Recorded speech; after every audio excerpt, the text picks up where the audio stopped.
mijozlar, hurmatli prezidentimiz tomonidan uch tajribasi asosida bank rahbarlari o'z mijozlari bilan uchrashib, ulardagi mavjud muammolarni hal qilish orqali yangi ish o'rinlari ochilishi, tadbirkorlik faoliyatida bo'layotgan bank bilan bog'liq to'siqlar masalasini hal qilish topshirig'i bo'lib o'tgan. Shu munosabat bilan sizlar bilan bugungi kunda uchrashib turibmiz. Bugungi kunda bankimizda fuqarolar va tadbirkorlar uchun bir qancha kredit mashrablarimiz bor. Bulardan hokimiyatimiz tavsiya orqali oilaviy tadbirkorlik dasturi doirasidagi kreditlar, ikkinchisi biznesga birinchi qadam kreditlari 30 milliongacha 3 oy imtiyozlari bilan 24 oy muddatga beriladi 27%. Keyin ikkinchi kreditimiz moliya ommabop inklyuziv kredit. Bu naqd puldagi kredit bo'lib, buni olish uchun hokimiyatimiz tavsiyasi bilan oilaviy tadbirkorlik dasturi doirasida kredit olib yopgan bo'lishi kerak.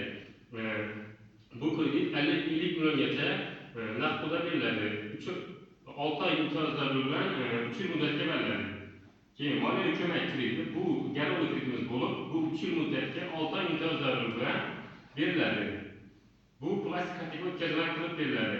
Keyin yana bir kichik biznesni uzluksiz qo'llab-quvvatlash dasturi doirasida PK 312-sonli qaror asosida 20% 100 milliongacha fond garovligi bilan beriladi.